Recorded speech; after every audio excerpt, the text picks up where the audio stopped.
The smoke alarm itself is not enough.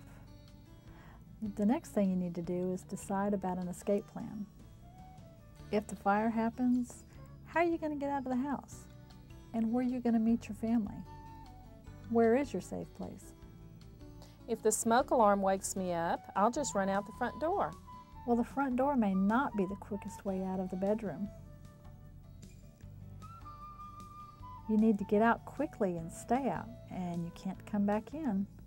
So what are you going to do if the fire's between you and the front door? I guess I need a second way out then. Your escape plan must have two ways to get out, especially in the bedrooms. You have to think about two ways out of the rooms. You need to make an escape plan that's easy so that the whole family can get involved and come up with ideas together on how to get out in the event of a fire. When you're drawing your floor plan, it needs to be of your house, get a big piece of paper and draw each room, all of the doors, the windows. And you also need to draw anything that might possibly block your escape. For example, flower beds, bushes, anything that would make it difficult for you to get out. With a red marker, you need to draw the best way out of each and every room. For example, maybe from your bedroom you might draw an arrow that goes straight out to the front door. Then you take a blue marker and you draw your second way out. For example, it might be another door or out a window. Make sure that you also circle your safe place. That's where you and your family will be meeting. The reason for this is so the fire department will know that all of the family is safe. Where should we meet? You need to have a meeting place that's safe, outside. For example, near a mailbox, near the tree, somewhere that's out, away from the house, away from the fire. That way everyone knows where everyone is, and then you need to call the fire department. How do I call the fire department? Well, you go to your neighbor's house, or you can find a phone, call 911, or possibly your local emergency number. What else should I do? You need to practice and continue practicing your fire escape plan. It's very important to make sure that all of your windows and doors are easily opened. If you have a window that has the metal bars on there, you need to make sure that it has an easy release so you can push and get out quickly. The children need to practice their fire escape plan as well. It's very important. I guess if I live in a two-story house, I should consider moving my bedroom to the first floor. Well, that would be safer, yes, but if you decide to stay upstairs, then that just means that you need to have a better escape plan. Of course, make sure your windows can open.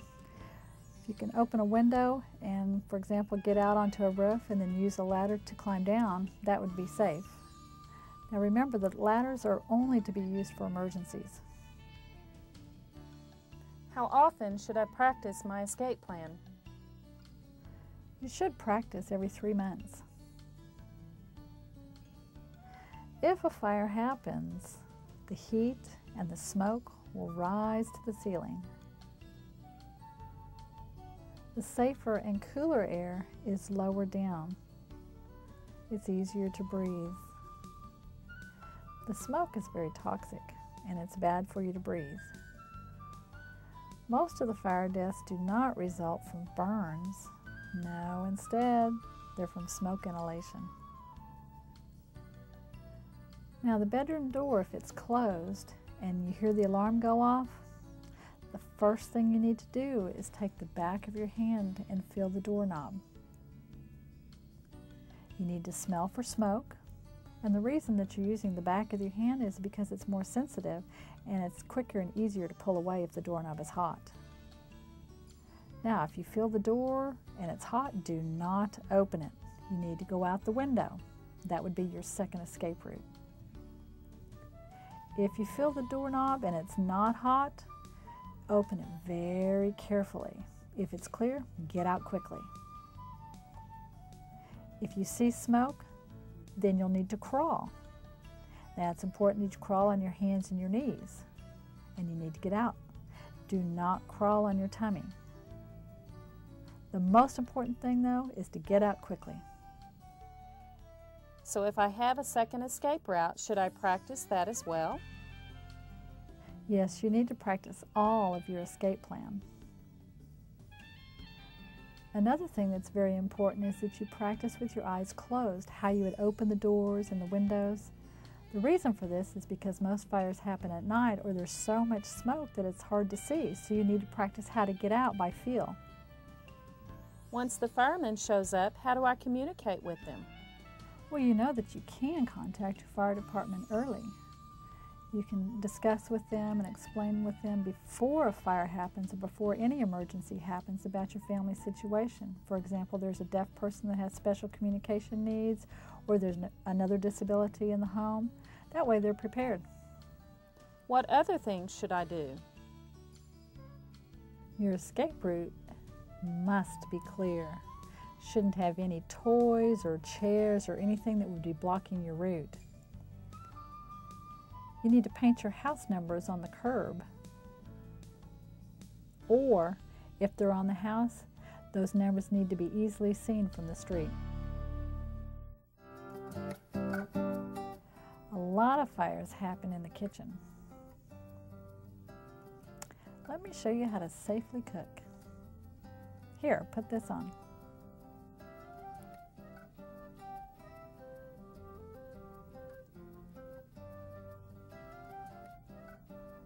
Now I want to show you why you don't want to have loose clothing around when you're cooking. Look at this. The fire could come up and catch the sleeve on fire, so you need to roll that up. This is very important. Also, you need to keep a 3-foot radius around you and make sure everything is cleared away from the stove. No towels hanging off of your oven. It's too easy to catch fire and you don't want that. Now if you have children or pets, you need to keep them out of the way. You don't want them bothering you and get burned or touch the stove. If you're sleepy or you've been taking medication that makes you sleepy or been drinking alcohol, you don't need to be cooking. Now let's say you have to leave the kitchen for a moment. It's very important that you turn the stove off. And now, let me show you what to do if your pan catches on fire. If your pan's on fire, you take your lid, put it at this angle, and you slip it on. Oh, so that's to protect myself. Right. Now you turn the stove off, move your pan back, and get away. If you have a grease fire or it's oil that's caught on fire, do not pour water on it. That will splatter and make it worse. Again, just put the lid on. Always keep a lid handy. Put it at this angle, slip it on, turn the stove off, and move it back.